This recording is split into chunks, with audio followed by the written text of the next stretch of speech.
आंतरराष्ट्रीय योग दिनानिमित्तानं पंतप्रधान मोदींची कोलकात्याच्या रेड रोडवरती योग साधना. पंतप्रधान नरेंद्र मोदींसोबत 35,000 नागरिकांनी केली योग साधना. 35,000 लोकांसह पंतप्रधान मोदींचा योगाभ्यास. योगा फॉर हेल्दी एजिंग या थीमवरती योग दिनाचं आयोजन. आंध्र प्रदेशच्या लब्बीपेटमधील इंदिरा गांधी स्टेडियमवरती 12वा आंतरराष्ट्रीय योग दिन उत्साहात साजरा. योग दिनाला योगगुरू बाबा रामदेव यांची विशेष उपस्थिती.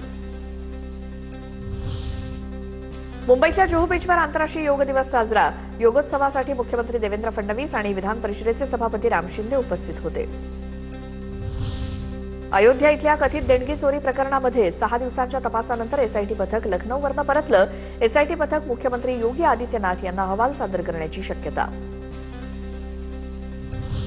पेपरफुटीनंतर देशभरात आज नीटची फेरपरीक्षा. परीक्षा केंद्रांवरती सीसीटीव्हीचा वॉच असणार. खबरदारी म्हणून परीक्षा केंद्रांच्या 100 मीटर परिसरात जमावबंदी. उद्यापासून राज्याचं पावसाळी अधिवेशन सुरू होणार. सरसकट कर्जमाफी, राज्यावरती दुष्काळाचं सावट, वाढती गुन्हेगारी यासोबतच विविध विषयांवरनं अधिवेशन गाजणार. उद्यापासून 10 जुलैपर्यंत अधिवेशन चालणार. उपमुख्यमंत्री एकनाथ शिंदेंनी रात्री उशिरा सुप्रिया सुळे यांच्या मुलीच्या लग्न समारंभाला हजेरी लावली.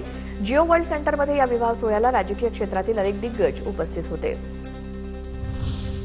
ठाकरेंच्या सेनेचे बंडखोर खासदार संजय दिना पाटलांची सुप्रिया सुळेंच्या मुलीच्या लग्न सोहळ्याला हजेरी. संजय दिना पाटलांनी रात्री 12 वाजता रेवती सुळे आणि सारंग लाखाणींच्या लग्न सोहळ्याला हजेरी लावली. पक्षफुटीच्या बातम्यांनंतर संजय दिना पाटील पहिल्यांदाच TV9च्या कॅमेऱ्यात कैद. आता टॉप 9 महत्वाच्या बातम्या बघूयात. पवनराजे निंबाळकर हत्याकांड प्रकरणातील आरोपींची निर्दोष मुक्तता. पुराव्याअभावी पद्मसिंह पाटलांसह सर्व 9 आरोपी 20 वर्षांनंतर दोषमुक्त. माफीचा साक्षीदार खोटं बोलत असेल तर खटला दाखल करता येईल, कोर्टाचं निरीक्षण. ठाकरेंच्या शिवसेनेच्या उपनेत्या सुषमा अंधारेंना जीवे मारण्याची धमकी आल्याचा दावा. नागेश आष्टीकरांच्या माणसानं फोन करून धमकी दिल्याचा अंधारेंचा आरोप. गद्दारी करून पळून जाणाऱ्यांना Y+ सुरक्षा देऊन सरकार खून करण्यापर्यंतची सवलत देणार का, अंधारेंचा सवाल. सुषमा अंधारे नीतीहीन, अंधारे सरड्यासारख्या आहेत. ठाकरेंवरती त्यांनी अनेकदा टीका केली. खासदार नागेश आष्टीकर यांचे पुत्र कृष्णा पाटील आष्टीकर यांची सुषमा अंधारेंवर टीका. माहिती अधिकार कायद्यामध्ये बदल केल्यामुळे ज्येष्ठ सामाजिक कार्यकर्ते अण्णा हजारेंची सरकारवरती नाराजी. अण्णा हजारेंकडून सरकारला उपोषणाचा इशारा. माहिती अधिकार कायद्याचा वापर करून माहिती मागवतानाचा खर्च वाढवलाय. अंबरनाथमध्ये उपनगराध्यक्षांकडून खासगी गाडीला लाल आणि निळे फ्लॅशर दिवे लावल्याचा प्रकार. उपनगराध्यक्ष सदाशिव पाटलांकडून केंद्र सरकारच्या निर्णयाला केराची टोपली. विरोधकांकडून कारवाईची मागणी.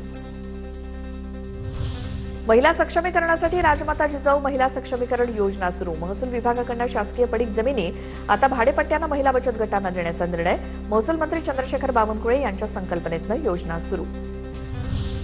उल्हासनगरातील सुभाष टेकडी परिसरात मंचुरियनमध्ये मेलेली पाल आढळली. अफगाणिस्तान विरुद्धच्या 3ऱ्या वनडेमध्ये 9 गडी राखून भारताचा विजय. यशस्वी जयस्वालचं शतक तर रोहितच्या 79 धावा. भारतानं 3-0नं मालिका जिंकली.